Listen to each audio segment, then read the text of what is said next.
0세부터 100세까지 모두 다 책 읽는 다올책 사랑방입니다. 우리 명절에는 어떤 이야기가 숨어 있을까? 글 햇살과 나무꾼, 그림 한창수, 출판사 최우리. 선생님이 지난 시간에는 설날에 대해서 말하는 남생이 전래동화를 읽어주었었죠? 이번에는 얼마 전에 지난 입춘에 대해서 알려드릴게요. 봄을 맞이하는 날 입춘, 한자로 뭐라고 써있나요? 입춘 대길. 맞아요. 양력 2월 4일 무렵이면 입춘이 찾아와요.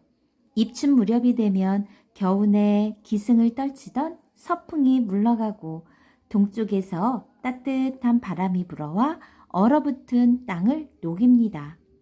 긴 겨울이 가고 봄이 시작되는 날 우리 조상들은 봄맞이 행사를 치르며 겨우내 움츠러들었던 몸과 마음을 추스리고 한 해 농사를 차근차근 준비해 나갔답니다. 입춘 대길, 봄을 맞이한다라는 거죠. 가난한 선비와 어진 사또 전래 동화 이야기. 옛날 어느 마을에 가난한 선비가 살았습니다. 선비는 과거에 급제하여 벼슬길에 오르려고 몇 년 동안 글공부만 열심히 했습니다. 하지만 과거에 번번이 낙방했습니다. 그 사이에 살림이 더욱 기울어 식구들은 끼니를 잇기도 어려워졌죠. 집안일에 논일, 밭일까지 떠맡아 하던 선비의 아내는 속이 타들어갔습니다. 그러던 어느 해의 정월, 선비는 마당으로 나가 바람을 쐬다가 깜짝 놀랐습니다. 어느새 바람이 누그러들고 햇살이 한결 따사로워져 있었습니다. 선비는 손가락으로 가만가만 날짜를 따져보았습니다. 아니나 다를까 내일이 입춘이었습니다. 선비는 당장 방으로 들어가서 입춘대길이라는 글자를 큼직하게 적어가지고 나왔습니다. 입춘대길이란 봄이 오니 행복이 찾아온다는 뜻이랍니다. 그리고는 문설주에 종이를 붙이고 한 걸음 물러나서 흐뭇하게 바라보았습니다. 그때 선비의 아내가 나물 광주리를 들고 들어왔습니다. 선비가 웃으며 말했습니다. 내일이 입춘이라 문설주에 입춘방을 붙였다오. 어떻소? 글씨 한번 잘 쓰지 않았소? 아내는 입춘방을 멍하니 바라보더니 이렇게 중얼거리며 부엌으로 가버렸습니다. 봄이 오면 무엇하누? 곡식은 떨어지고 자식들은 남의 집에 군식구로 가 있는데. 선비는 얼굴이 확 달아올랐습니다. 이런 정신나간 아비를 보았나. 먹을 것이 없어 자식들을 처갓집에 내보내놓고도 봄타령이나 하고 있으니. 선비는 어깨를 축 늘어뜨리고 방 안으로 도로 들어왔습니다. 생각할수록 스스로가 한심하여 견딜 수가 없었습니다. 그러자 과거 공부를 그만두고 이제라도 돈벌이에 나서야겠다는 생각이 들었습니다. 한 집안의 가장이라면 모름지기 식구들의 끼니는 해결해 주어야 한다는 책임감이 든 것입니다. 하지만 선비는 글이나 읽을 줄 알았지 돈벌이에는 아는 바가 전혀 없었습니다. 어디 가서 날품이라도 팔려고 해도 추위가 완전히 물러가지 않은 때라 일거리도 별로 없었고요. 그러는 사이에 해가 지고 차가운 달빛이 방 안으로 스며들었습니다. 선비는 문득 몹쓸 마음이 들었습니다. 종이 틈으로 스며드는 저 달빛처럼 남의 집 안으로 숨어 들어가 곡식을 훔쳐와야겠다고 생각하게 된 것입니다. 끼니거리를 마련하여 자식들부터 데려오고 보자. 선비는 마음을 굳게 먹고 일어나서 곧장 관아로 갔습니다. 관아에는 마을에서 가장 높은 사또가 사니까 곳간에 곡식도 가득할 것 같았거든요. 사또는 불을 끄고 자고 있었습니다. 마당에 포졸도 전혀 없었고요. 선비는 조심조심 담을 넘어가 사또의 곡간문을 열었습니다. 삐그덕. 광문이 묵직하게 열리자 선비는 간이 콩알만해져서 뒤를 돌아보았습니다. 다행히 사또의 방에 불이 들어오지 않았습니다. 선비는 숨을 크게 들이쉬고 곡간 안을 찬찬히 살펴보았습니다. 곡간 안에는 가마니가 가득 쌓여 있었습니다. 이제 선비는 가마니를 등에 지려고 끙끙거렸습니다. 하지만 평생 글공부만 한 사람이 무슨 요령이 있었겠어요. 선비는 가마니를 멜 수 없어 그냥 질질 끌고 나왔습니다. 그런데 마당 한복판에서 가마니가 돌뿌리에 걸려 옴짝달짝하지 않았습니다. 선비는 눈을 꾹 감고 젖먹던 힘까지 짜내어 가마니를 끌어당겼습니다. 그러자 갑자기 가마니가 종이짝처럼 가벼워지더니 선비 앞으로 쑥 밀려왔습니다. 선비는 깜짝 놀라 눈을 번쩍 떴습니다. 그런데 맙소사, 사또가 뒤에서 쌀가마니를 밀고 있었습니다. 선비는 넙죽 엎드려 싹싹 빌었습니다. 아이고 사또, 죽을 때를 지었습니다. 먹을 것이 없어서 아이들을 처갓집에 보냈는데 제가 글공부를 한답시고 집안일을 돌보지 않아. 데려오려면 끼니거리가 있어야 할 것 같아서. 선비는 어찌나 겁을 먹었던지 자기가 무슨 말을 하는지도 몰랐습니다. 사또가 선비의 말을 잘랐습니다. 됐소이다. 오죽 살기가 답답했으면 관아의 곡간을 넘보았겠소. 그러더니 이마에 땀을 닦으며 이렇게 말했지요. 한데 선비 양반, 아무리 봐도 댁은 도둑질의 재주가 없는 것 같소. 그냥 하던 공부나 계속 하는 것이 어떻겠소. 그리고 나서 사또는 지게를 내주며 쌀가마니를 지고 가라고 했습니다. 사또의 너그러운 마음 씀씀이에 선비는 눈물을 흘렸습니다.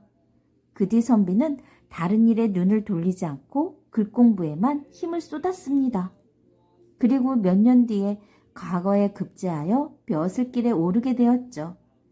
관리가 된 선비는 자신의 잘못을 용서해준 사또처럼 백성들을 어질게 다스렸답니다. 대청소를 하고 입춘방을 붙이다. 입춘날 하는 일이죠. 입춘 무렵이 되면 옛 어머니들은 방문, 부엌문, 곡간문 등 겨우내 꼭꼭 닫아두었던 문을 활짝 열어젖히고 대청소를 했습니다. 집안 곳곳에 쌓인 먼지를 털어내고서 집안 가득 새봄의 기운이 깃들게 한 거죠. 아버지들은 입춘 때 행운을 비는 글을 적어 대문이나 문설주, 벽장, 곡간문 등에 내다 붙였습니다. 이것을 입춘방이라고 하는데 입춘방은 스스로 지어 쓰기도 하고 책에서 좋은 구절을 따다 쓰기도 했습니다. 글을 모르는 사람들은 글 잘하는 선비에게 입춘방을 적어달라고 부탁했고요.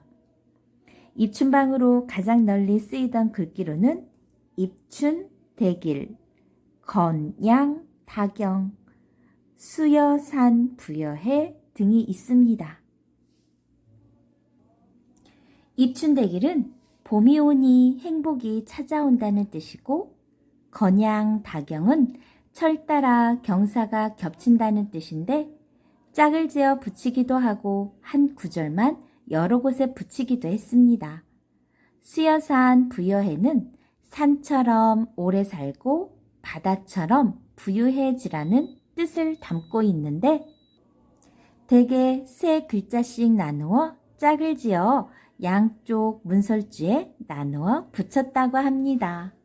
여러분들도 입춘, 대길, 건양, 다경 적어보세요.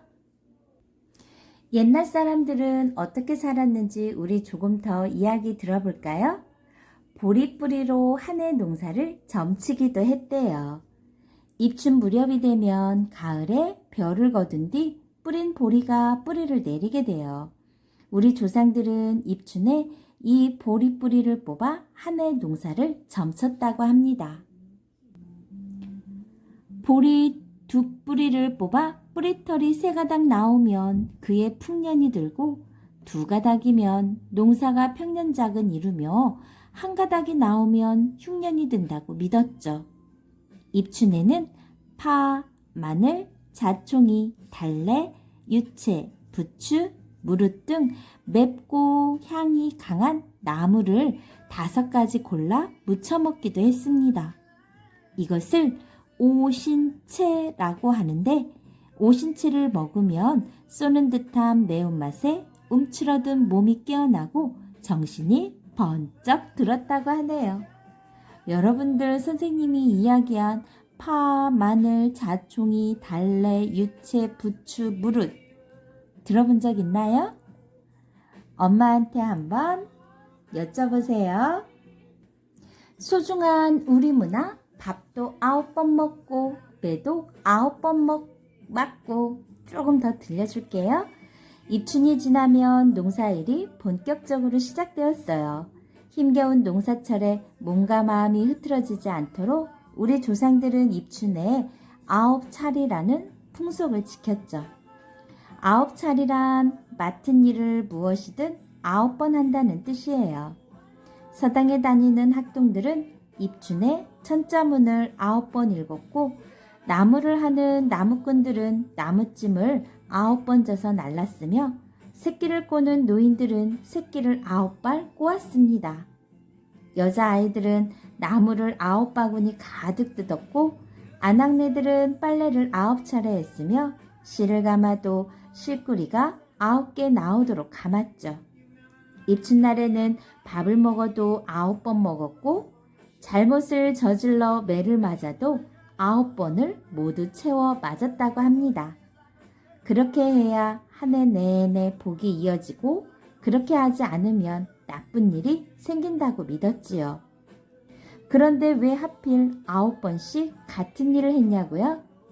9은 한 자릿수 가운데 가장 큰 수로 상징적으로 많다는 뜻을 갖고 있어요. 입춘에 9차리를 지키는 것은 바쁜 농사철에 게으름을 피우르지 않고 부지런히 일하겠다는 의지가 담겨 있는 셈이죠. 여러분들은 어떤가요? 지금 겨울방학이죠? 겨울방학 동안에 여러분들이 부지런히 일해야겠다는 건 여러분에게 있어서 어떤 것일까요? 맞아요. 열심히 공부하고 책을 읽는 것. 책만큼 좋은 벗은 없어요. 책만큼 여러분의 꿈에 다가설 수 있게끔 알려주는 바로 나침판이랍니다. 책 많이 읽도록 하세요. 좋아요, 구독 꾹 눌러주시면 선생님이 다음엔 대보름날에 대해서 알려드릴게요. 감사합니다.